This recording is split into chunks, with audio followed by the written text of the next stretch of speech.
Ang shear line ay kasalukuyan naapektuhan ang silangang bahagi ng Southern Luzon at ng Visayas. Samantala, yung amihan, kasalukuyan mahinang epekto nito kung saan naapektuhan ang nalabing bahagi ng Luzon.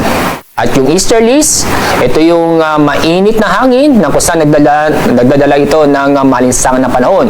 Kung saan naapektuhan ang malaking bahagi ng Mindanao.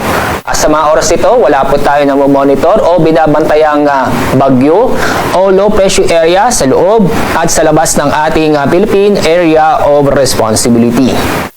Sa susunod ng 2 hanggang 3 araw, itong mahinang amihan ay patuloy na hihina ito.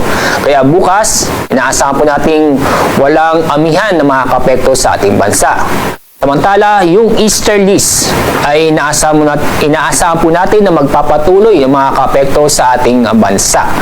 At sa susunod na mga araw, wala tayong inaasahang LPA o bagyo na makakapekto sa ating bansa.